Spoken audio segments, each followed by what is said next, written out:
बहुत सारी बाजरा की, वीट की, राइस की बहुत सारी वेराइटीज वो लोग रिलीज कर चुके हैं, क्योंकि डिपार्टमेंट्स हैं जेनेटिक्स एंड प्लांट ब्रीडिंग जो ये सब काम करते हैं।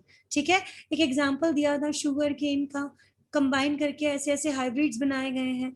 ये सुनने में बहुत इजी है, अच्छा उसको कंबाइन किया, उसको लिया और हाइब्रिड बना दिया, लेकिन बीइंग अ बायोलॉजी स्टूडेंट तुम्हें पता होना चाहिए इसके पीछे कितना बड़ा काम किया गया था, 5 स्टेप का प्रोसेस फॉलो किया गया था। ये देखो मैंने यहाँ मेंशन किया है नोट्स में, ये मैंने कल आपको पूरे नोट्स कंप्लीट दे दिए थे। ये जो आपका पेज नंबर 173 पे नेम है ना, ये इंपॉर्टेंट है। 2 टेबल्स की मैंने इमेजेस भेजी थी। कभी भी नीट का पेपर ऐसा खाली नहीं गया जिसमें यहाँ से क्वेश्चन ना आया हो। एग्जाम्पल बहुत आते हैं, कौन सी वेराइटी बनाई गई, डिसीज, सिंपल वो जो 2 टेबल्स बनी हुई है ना वो, और ये ना एग्जाम्पल, ये आपको करनी है। इसके बाद आपने प्लांट ब्रीडिंग का प्रोसेस समझ लिया 5 स्टेप का। 3 फायदे हैं प्लांट ब्रीडिंग की। प्लांट ब्रीडिंग के थ्रू 3 चीजें की गई हैं, 3 काम किए गए हैं कि प्लांट ब्रीडिंग कर ली हमने। ठीक है, ये आपको क्लियर होगा। 5 स्टेप का ये प्रोसेस है, इसको 3 चीजों में यूज किया गया है। ऐसे प्लांट बनाने के लिए जिनको डिसीज ना लगती हो,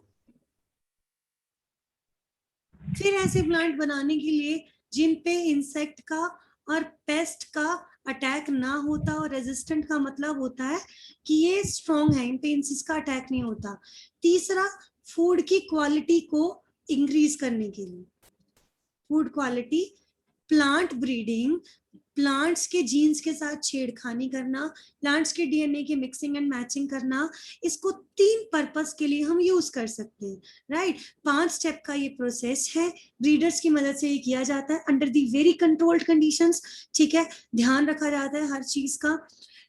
जैसे एग्रीकल्चर यूनिवर्सिटीज में, कभी मैं अगर तुम्हें ले जा पाई तो मैं जरूर वो यूनिवर्सिटी तुम्हें दिखाऊंगी।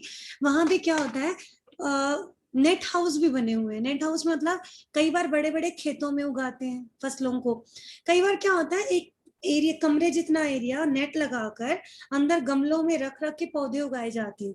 अगर बारिश आ गई, तूफान आ गया, आपको कंट्रोल कंडीशंस करनी है, आप नहीं चाहते पौधे को ज्यादा पानी मिले, तो उसको आप ढक सकते हो। तो ये रिसर्च की जाती है कंट्रोल्ड कंडीशंस के अंदर। ठीक है, तो 3 पर्पस है। ऐसे प्लांट बनाओ जिनको डिसीज ना लगे, ऐसे प्लांट लगाओ जिनको इंसेक्ट पेस्ट ना लगे, ऐसे प्लांट्स जिनकी क्वालिटी को इनहांस करने लगे। फिर से वापस जाओ, ये आपका चैप्टर क्या है, strategies for the enhancement in food production. हमने देखा एनिमल फूड को कैसे बढ़ाएंगे, हमने देखा सिंगल सेल प्रोटीन भी एक अच्छा सोर्स है, जब कुछ ना मिले तो हम उसका भी प्रोटीन सोर्स की तरह यूज करते हैं। हमने देखा टिश्यू कल्चर भी बड़ा अच्छा तरीका है, एक ही प्लांट से हूबहू हजारों प्लांट्स बना सकते हो। अब प्लांट ब्रीडिंग तो बहुत इंपॉर्टेंट है, बहुत अच्छी है। आप ऐसी फसलें उगा सकते हो जिसको बीमारी ना लगती हो, फूड क्वालिटी बढ़ जाएगी, ईल्ड बढ़ जाएगी। आप ऐसी फसलें उगा सकते हो जिसपे इंसेक्ट पेस्ट का अटैक ना होता हो, आप ऐसी फसल उगा सकते हो जिसकी क्वालिटी बहुत अच्छी हो। तो कुल मिला के ये चैप्टर आपको सिखा तो यही रहा है ना कि आपको क्या करना है, क्वालिटी बढ़ानी है अपने खाने की, प्लस आपको क्या बढ़ानी है, क्वांटिटी। तो यही हमारा इस चैप्टर का पूरा फोकस था।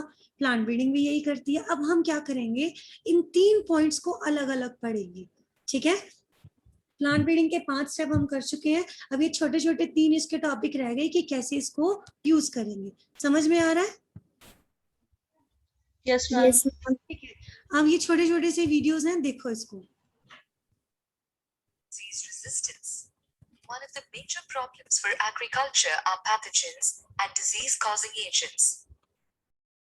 Almost 5 to 15% loss in the crop yield is due to plant diseases caused by a wide range of fungal, bacterial, and viral pathogens. An epidemic form of a pathogen. जैसे हमें fungus attack करती है, virus attack करते हैं, bacteria attack करता है ना, हमने प्रीवियस चैप्टर में पढ़ा था। इन द सिमिलर वे ये हमारी फसलों को भी अटैक करती हैं। That destroy the entire crop. Let us look at few. यहाँ एक वर्ड आया था एपिडेमिक, एक वर्ड होता है पेंडेमिक। आज हम सुन रहे हैं देश बहुत बड़ी पेंडेमिक से जूझ रहा है, पूरा संसार पेंडेमिक से जूझ रहा है। पेंडेमिक होता है जब एक बीमारी पूरे लार्ज स्केल पे फैल जाए, दुनिया में फैल जाए। ठीक है, एक होता है एपिडेमिक। एपिडेमिक का मतलब होता है एक पर्टिकुलर एरिया में फैल जाए। एपिडेमिक एक पर्टिकुलर एरिया, पेंडेमिक बहुत बड़े एरिया में पूरी दुनिया में फैल जाए।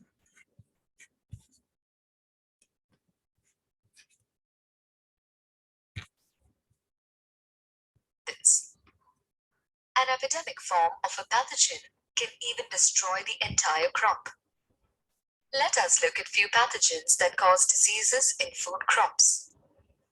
First, let us discuss about some fungal ये diseases. सारा आपका एनसीईआरटी बेस्ड है। Fungi are the primary cause of disease in crops. A fungus called Puccinia triticina causes a disease called brown rust in cereal crops like wheat, barley. ये आपको images से बहुत clear हो जाएगा। कोई आपको कहे ब्राउन रस्ट भूरी भूरी सी जंग टाइप लग जाना, तो आप इमेज से आप हमेशा याद रखोगे किस तरीके की बीमारी है ये। Rye, etc. The disease affects stems, leaves, and grains of the plant, leading to tremendous loss in the crop yield. ये आपने बहुत बार देखा होगा, पत्तों के ऊपर भूरे भूरे से पैचेस आ जाते हैं, स्टेम पे भी आ जाते हैं। आलू को काटो, अंदर से काला लाल सा निकलता है। तो ये सारी क्या है? डिसीजेज है। Another fungus called Glomerella tucumacensis causes a disease called red rot in sugarcane. This गन्ना। disease mainly affects the stem and considerably reduces the quantity and quality अगर आपने कभी गन्ना खाया तो आपने देखा होगा उसमें से ब्राउन ब्राउन रेड से पैच हो जाती है। of juice. Another fungus called Phytophthora infestans causes a disease in potato called late this rot. Is very very very important. हम घरों में रोज देखते हैं, बहुत बार क्वेश्चन पूछा जाता है कि आलू के अंदर लेट रोट सा डिसीज हो जाती है। ये फंगल है, बैक्टीरियल है या वायरल है? ये क्या है? Fungal. It is the most deadly disease of potato crop. Let us now discuss few bacterial diseases. A bacterium called Xanthomonas campestri causes a disease called black rot in crucifers. क्रूसिफर्स होती है Crucifers are गोभी, सारी पत्ता गोभी, फूल गोभी, broccoli सब किस में आती है? क्रूसिफर्स के अंदर। लिखते जाना जहां जहां आपको लग रहा है कि लिखना चाहिए आपको। क्रूसिफर्स में क्या आ जाती हैं आपकी सारी, ये जो आपकी कैबेज होती हैं, कैबेज है, कॉलीफ्लावर है, हरे रंग की गोभी जिसको हमारे घरों में बोल देते हैं, दैट इज द ब्रोकली। ये किसमें आते हैं? आपके क्रूसिफर्स के अंदर। leafy vegetables like cabbages, garden cress, broccoli, etc. The disease looks like a yellow-brown patch on the leaves, which slowly spreads to other parts like veins, roots, and stems as time passes. Viruses also cause diseases in plants. Let us now discuss about some viral diseases in plants.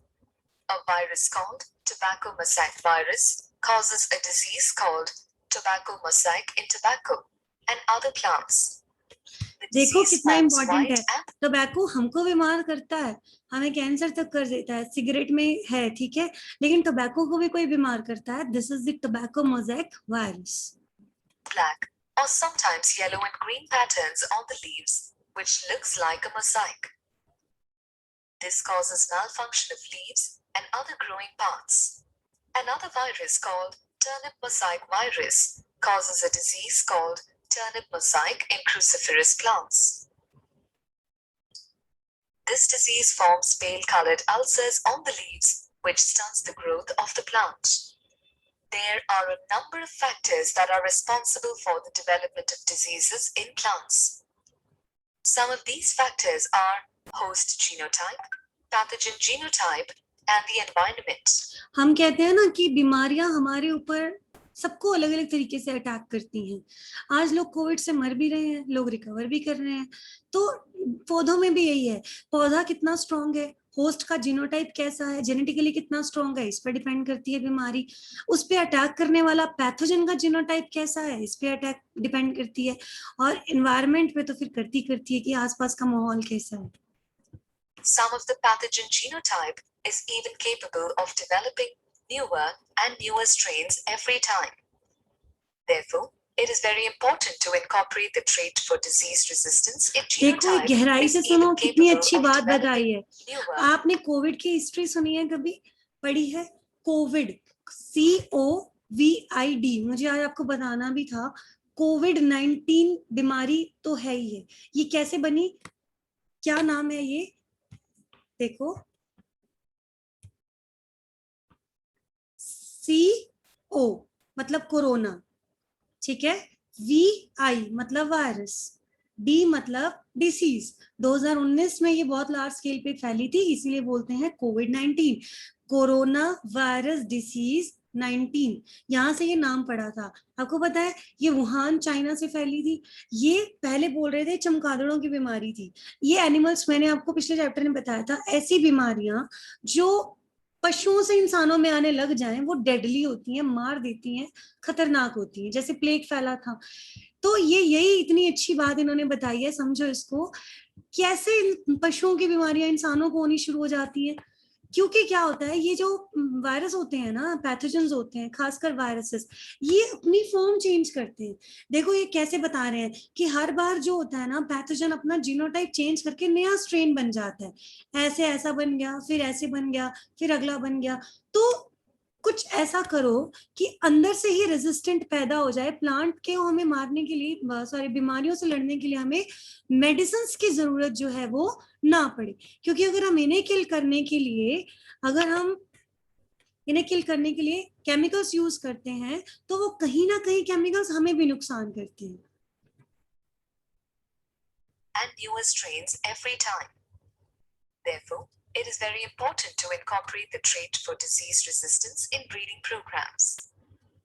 Resistance of the host plant is its genetic ability to prevent the pathogens causing the disease. ये कह रहे हैं कि पौधे को इतना resistant बना दो, कि इतना उसको सुरक्षा कवच दे दो कि कोई पैथोजन उस पे अटैक ही ना कर सके। ये करोगे कैसे? दवाइयां नहीं यूज करनी है, हमें इंसेक्टिसाइड्स, पेस्टिसाइड्स हमें यूज नहीं करने हैं, हमें उसको अंदर से स्ट्रॉन्ग करना है, उसका DNA चेंज करना है।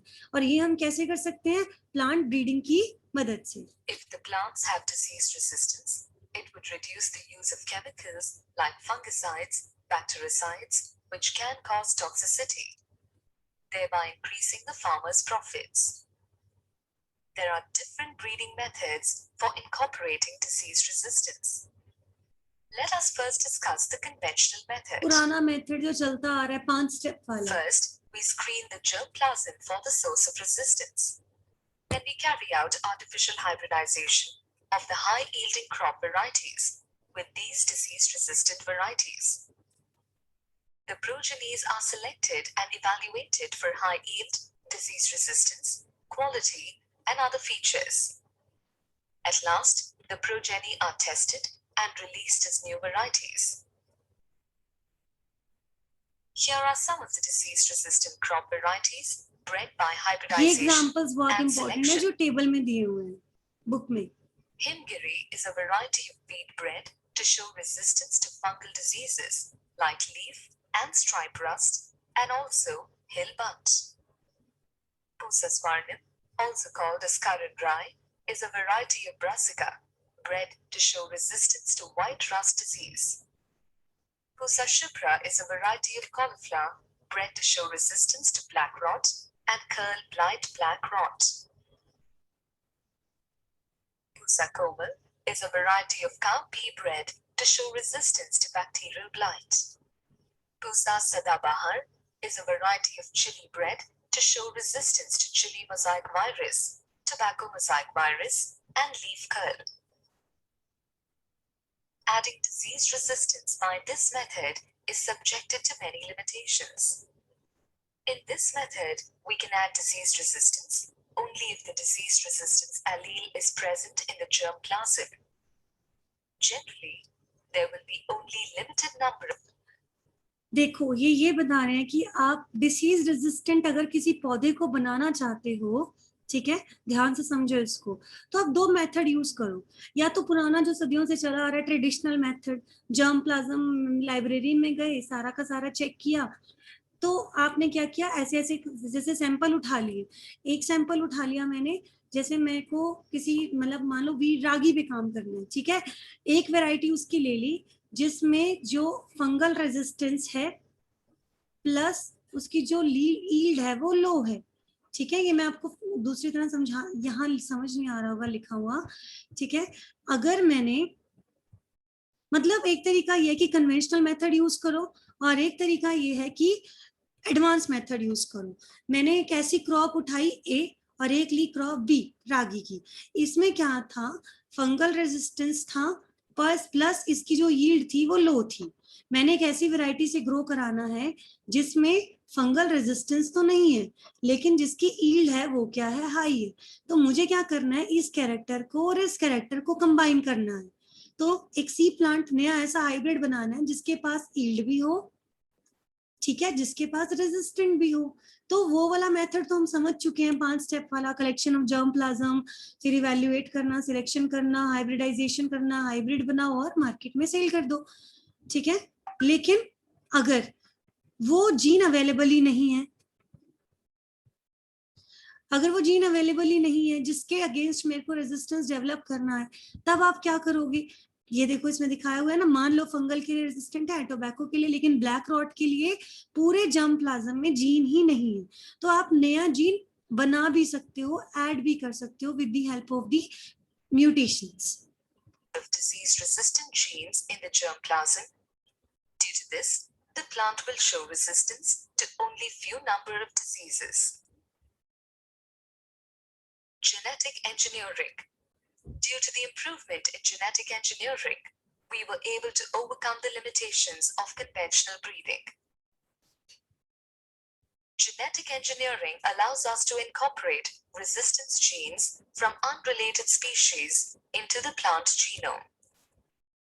For example, a resistance gene, RX01, from maize plant was incorporated into rice plant by this method. This gave the rice plant resistance to a bacterial disease called bacterial street disease caused by pathogen called Xanthomonas oryzae. Similarly, numerous other resistance genes can be incorporated into a single plant. Note, by this method, we could incorporate artificial genes as well as genes from microorganisms into plant genome.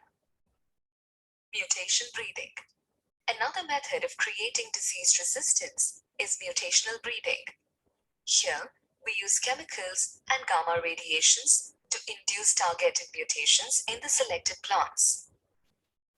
This sometimes creates desired characters which are not found in the parent plant. Since these changes are heritable, the plants with desired characters are then selected and used as a source in breeding of new plants. This type of breeding is known as mutation breeding. For example, in mung bean, resistance to yellow mosaic virus and powdery mildew were induced by mutations. Plant breeding for disease resistance. One of इसे मैं अभी आपको दोबारा से समझाती हूँ।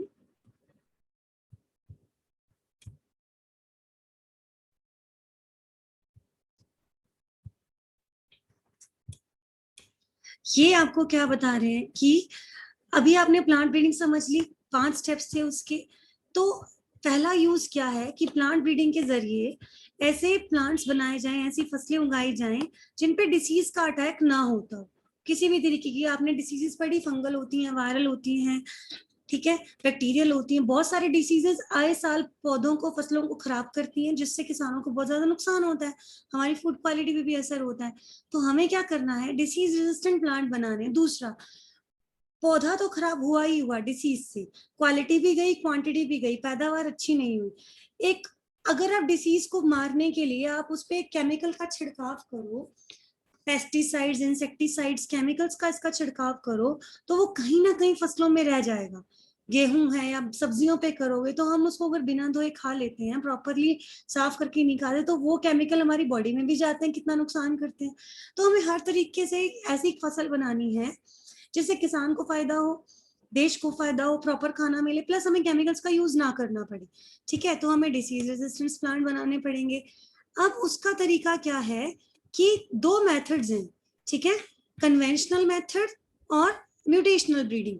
इसको आप ध्यान से समझो। कन्वेंशनल जो चला चलाया पुराना आ रहा है 5 स्टेप वाला मेथड, आपने क्या किया, आपने फैसला किया कि मैं एक ऐसा राइस बनाऊंगा जिसमें ये ए नाम की डिसीज नहीं होनी चाहिए, मान लो, ठीक है। तो बस आपने काम शुरू कर दिया, दुनिया में जहां जहां राइस उगता है वहां से जर्म प्लाज्म देख आए हो, ठीक है, वहां देख लिया कि इस बीमारी के अगेंस्ट रेजिस्टेंस जीन्स कौन सी फसल में है। फिर आपने पेरेंट सिलेक्ट कर लिए। पेरेंट सिलेक्ट करते टाइम यहाँ आपको ध्यान रखना पड़ेगा कि वो जिस पर्टिकुलर डिसीज से आप रोकना चाहते हो उसका रेजिस्टेंट जीन्स होने चाहिए, ठीक है। क्रॉसिंग करा दी, हाइब्रिड्स बन गए, सिलेक्शन कर दी, टेस्टिंग कर दी, मार्केट में रिलीज कर दिया, सारा वही प्रोसेस है, बट आपको यहाँ वो कैरेक्टर ध्यान रखना है, डिसीज रेजिस्टेंट वाला कैरेक्टर होना चाहिए पर्टिकुलर। अब तब क्या होगा जब वो कैरेक्टर फसलों में है ही नहीं, ठीक है, समझ रहे हो, जो चीज नेचुरली अवेलेबल ही नहीं है, तो आप उसके लिए क्या करोगे, म्यूटेशनल ब्रीडिंग, जेनेटिक ब्रीडिंग। आप एक राइस में ए नाम की एक डिसीज को रोकना चाहते हो, बट इस ए नाम की डिसीज के अगेंस्ट रेजिस्टेंट जीन राइस में होता ही नहीं है, ये मिलता है आपको मेज में, मक्के में। अब जेनेटिक इंजीनियरिंग आपको अलाउ करती है कि मेज से वो जीन निकाल कर राइस में डाल दो, ठीक है, फिर आप प्लांट ब्रीडिंग करो, आगे आगे और प्लांट ग्रो करो। This is the mutation breeding और जेनेटिक इंजीनियरिंग, ठीक है।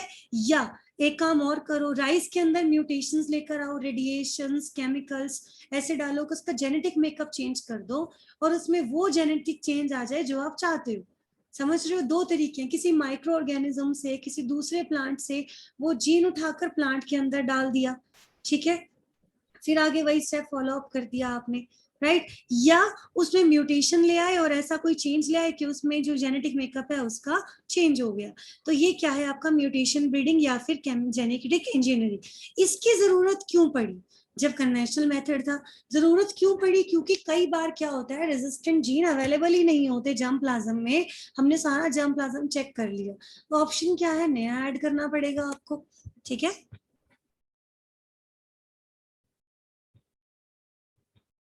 ये देखो, मान लो ये राइस है, ठीक है, इसमें इस ए नाम की कोई डिसीज है, मैं किसी डिसीज का नाम नहीं लिख रही हूँ, इसका रेजिस्टेंट आपको लाना है, ये आपका एम है, आपको ऐसा राइस बनाना है जो इस ए नाम के लिए डिसीज रेजिस्टेंट हो। आप गए जर्म प्लाज्म चेक किया, इसका रेजिस्टेंट मिलता ही नहीं है आपको। अब आपके पास ऐसा राइस तो आपने चूज कर लिया जिसकी ईल्ड बहुत अच्छी है, जिसका कलर बहुत अच्छा है, ठीक है, जिसका साइज बहुत अच्छा है, चावल में तो हम यही देखते हैं, ठीक है, और इसका अरोमा बहुत अच्छा है, चावल बनता है तो खुशबू बहुत अच्छी आती है। बट दिक्कत क्या है कि इसमें वो ए वाला रेजिस्टेंट जो है डिसीज का नहीं है। मैंने जर्म प्लाज्म सारा चेक कर लिया, मेरे को एक ऐसा राइस मिल गया जिसमें हर वो क्वालिटी है जो चावल में होनी चाहिए, लेकिन ये रेजिस्टेंट नहीं है और ये बीमारी इसको लगती बहुत ज्यादा है। अब हमने चेक कर लिया, या तो आपको ऐसा राइस मिल जाए जिसमें ये कैरेक्टर हो, आप इन दोनों की क्रॉसिंग करा डालोगे, ठीक है, ये तो तरीका नॉर्मल वाला है ही है, आपको ऐसा राइस मिल गया जिसमें इसका रेजिस्टेंट, आपने क्रॉसिंग करा दी। अगर ऐसा मिला ही, हो डिलीट हो गया, अगर आपको ऐसा राइस मिला ही नहीं, इसमें हमने क्या क्या किया था, मान लो इसका कलर बहुत अच्छा है, अरोमा अच्छा है, इसका साइज बहुत अच्छा है और इसकी यील्ड बहुत अच्छी है, बट वो ए वाला जो रेजिस्टेंट है इसमें नहीं है, और आपको ऐसा कोई चावल भी नहीं मिलता जिसमें रेजिस्टेंट हो। अब आपको कहीं से पता लगा कि जिस बीमारी के लिए आप रेजिस्टेंट चाहते हो भाई वो तो मेज में है या वो किसी माइक्रो ऑर्गेनिज्म में है, तो आपके पास ऑप्शन है, वो जीन यहां से उठा के इसमें डाल सकते हो या माइक्रो ऑर्गेनिज्म से उठा के इस राइस में डाल सकते हो with the help of genetic engineering. ये बायोटेक में आपको मैं पढ़ाऊंगी जेनेटिक इंजीनियरिंग क्या होती है, कहीं से जीन उठा के कट करके आप वहां से जोड़ सकते हो। तो अब आपको ऐसा राइस बन गया जिसमें ये भी है, ये भी है, ये भी है, ये भी है और ये भी है। अब आप इसकी जो आगे आगे प्रोजेनिस ग्रो करोगे वो वैसी निकलेगी। एक तो ये तरीका है।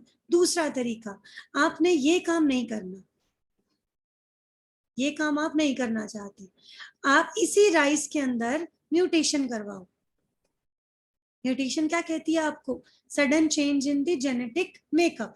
म्यूटेशन किसके थ्रू आएगा? केमिकल के थ्रू या रेडिएशंस के थ्रू? ये बड़ा केयरफुली किया जाता है।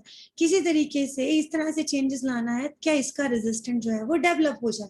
तो दो मेथड हैं, एक तो जो सदियों पुराना चला आ रहा है वो, और एक ये म्यूटेशनल ब्रीडिंग या फिर जेनेटिक इंजीनियरिंग। इसके थ्रू आप ये सारे काम कर सकते हो। कन्वेंशनल ब्रीडिंग की एक लिमिटेशन है, देखो कि जीन्स जो है वो लिमिटेड होते हैं, कई बार वो जीन हमें मिलता नहीं जो हम चाहते हैं, तो हम उसको क्या करते हैं, हम इंट्रोड्यूस करवा सकते हैं। म्यूटेशन ब्रीडिंग का बेनिफिट क्या होगा? आप जो चाहो वैसा जीन इसके अंदर इंट्रोड्यूस करा सकते हो। ठीक है, मूंग बीन का एक एग्जाम्पल दिया हुआ है कि येलो मोजाइक वायरस जो है इसके अगेंस्ट, और एक पाउडरी माइल्ड्यू इसमें डिसीज होती है, वो म्यूटेशन के थ्रू इसमें डाली गई थी, इसमें थी नहीं। मूंग बीन में इन बीमारियों के खिलाफ रेजिस्टेंस था नहीं। ठीक है, तो म्यूटेशन के थ्रू वो इसके अंदर एड ऑन किया गया था। ये सारा मैंने यहाँ पे मेंशन किया, इसको आप पढ़ लेना अच्छे से।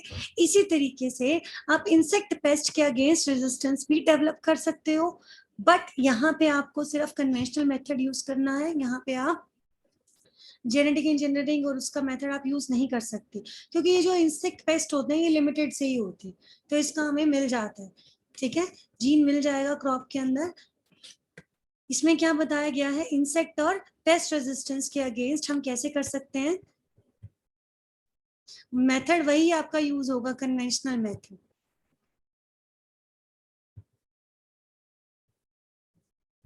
To insect pests. Apart from diseases, the other main challenge to agriculture is pests and insects.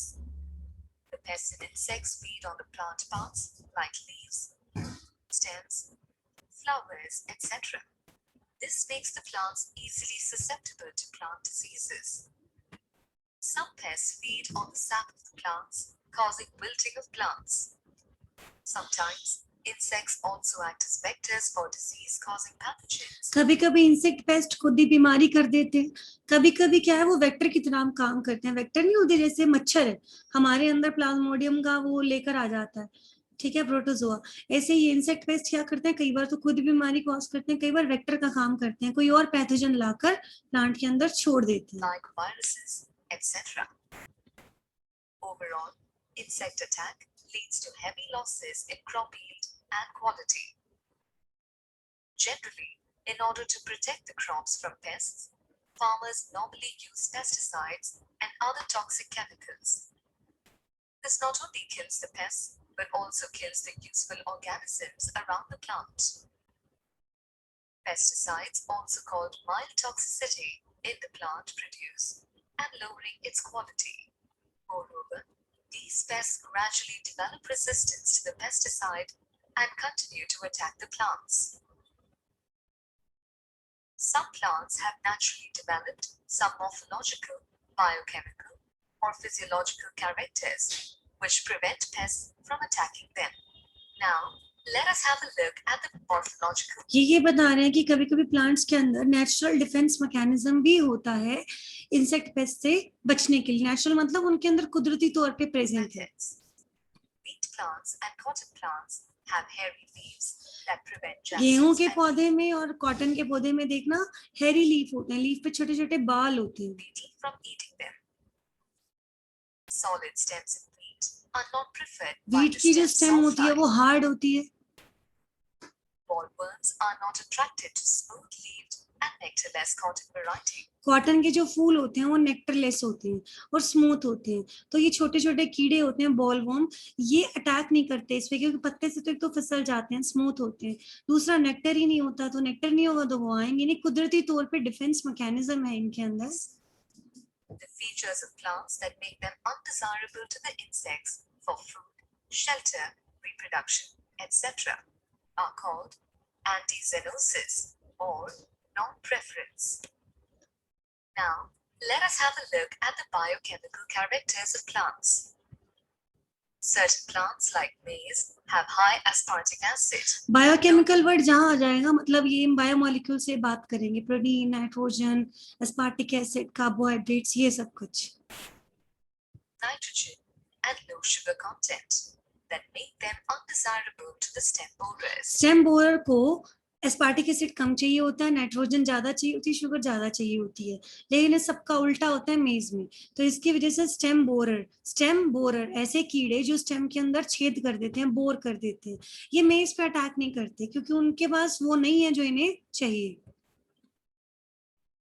All these traits act as sources of resistance genes for plant breeding. Some crop varieties developed through hybridization and selections for insect pest resistance are Pusa Gaurav. अब ये इन्होंने आपको method नहीं बताया, method आप खुद से इसको पढ़ सकते हो कि मेथड में आपको क्या पढ़ना होगा, कैसे बन, ये आपको ये फीचर्स बता दिए कि नेचुरली जो है वो प्लांट्स के अंदर मॉर्फोलॉजिकल, बायोकेमिकल, डिफेंस मैकेनिज्म कुदरती तौर पे प्रेजेंट होता है। जैसे गेहूं की जो स्टेम है वो हार्ड है, उस पे जो है वो स्टेम सॉफ्ट फ्लाई अटैक नहीं कर सकती। कॉटन का जो पत्ता होता है, फूल होता है, उसमें नेक्टर नहीं होता, उस पे बॉलवर्म अटैक नहीं करता। तो ये हमें पता है कि इस पौधे में ये खासियत है, ये फीचर है, इस पे ये वाला कीड़ा अटैक नहीं कर सकता, तो वहां से वो जीन ले सकते हैं, मतलब क्रॉसिंग करवा सकते हैं हम उसकी। प्लांट ब्रीडिंग को हम यूज करके ऐसे प्लांट्स बना सकते हैं। इंसेक्ट वाले में मेथडोलॉजी यूज पढ़ना जरूरी नहीं है, आपको इतना पता होना चाहिए कि इसके रेजिस्टेंस की जरूरत क्यों है, ताकि केमिकल्स यूज ना करने पड़े, प्लस कौन कौन से अडेप्टेशन मैकेनिज्म ऑलरेडी प्लांट्स के अंदर प्रेजेंट होते हैं। ठीक है, मेथड वही रहेगा, कन्वेंशनल मेथड। फिर प्लांट ब्रीडिंग को फूड क्वालिटी के लिए बढ़ाने के लिए भी यूज किया गया है। दुनिया में बहुत लोग ऐसे हैं जो हिडन हंगर से सफर करते हैं, जो खाना तो खाते हैं, पेट भी भरता है, लेकिन न्यूट्रिशन नहीं मिलता उनको। तो वो क्या है, हिडन हंगर, उन्हें भूख महसूस नहीं हो रही है, पर अंदर से बॉडी जो है वो हंगरी है क्योंकि उसको अंदर से पोषण नहीं मिल पा रहा। ठीक है, जो ये उन लोगों के साथ है जो फल नहीं खाते, सब्जियां नहीं खाते, ठीक है, और जो जिनके खाने में बहुत सारी चीजों की कमी है। तो सिर्फ बड़ी ज्यादा फसल उगाना ही एक वो नहीं है सोल्यूशन, आपको क्वालिटी भी देनी है उसके अंदर। तो आप वो किसकी हेल्प से कर सकते हैं, हम प्लांट ब्रीडिंग की हेल्प से, उसको कहते हैं बायो फोर्टिफिकेशन। बायो मतलब लिविंग, फोर्टिफिकेशन मतलब एडिशन करना। जैसे प्रोटीन कंटेंट बढ़ा दिया, ऑयल कंटेंट बढ़ा दिया, विटामिन कंटेंट बढ़ा दिया, ऐसी फसल उगाई जिसमें मिनरल और माइक्रो जो न्यूट्रिएंट है उसका कंटेंट बढ़ गया। इसमें भी आप दो मेथड यूज कर सकते हो, कन्वेंशनल मेथड और मॉडर्न मेथड। अगर आपको वो कैरेक्टर नहीं मिल रहा तो जेनेटिक इंजीनियरिंग के थ्रू आप उसको ऐड कर सकते हो। गोल्डन राइस, पश्चिम बंगाल में या और एरियाज में जहाँ चावल ज्यादा खाया जाता है, वहां के लोग अंधे जल्दी होते थे। चावल में विटामिन ए की कमी थी, विटामिन ए की कमी होने की वजह से वो अंधे हो जाते थे, और राइस उनका स्टेपल फूड था। जब ये पता लगा तो ऐसा राइस बनाया गया जिसमें विटामिन ए का जीन डाला गया, ताकि वो लोग राइस खाएं और उन्हें विटामिन ए भरपूर मिले। तो उसको नाम दिया गया था गोल्डन राइस। ये एक्चुअली गोल्डन राइस गोल्डन नहीं होता, ये येलोइश दिखाई देता है क्योंकि इसमें बीटा कैरोटीन का जीन इंट्रोड्यूस किया गया था। सुपर बनाना बनाया गया है, बड़े बड़े साइज के बनाना में अल्फा कैरोटीन डाला गया है। ठीक है, ऐसे पेज नंबर 176 पे बहुत सारे एग्जाम्पल हैं। IER, Indian agriculture research institute Delhi, उसने बहुत सारी कैरेट, पंपकिन, स्पिनच, पालक ऐसी ऐसी बनाई है जिसमें बहुत सारे मिनरल, विटामिन ऐड ऑन किए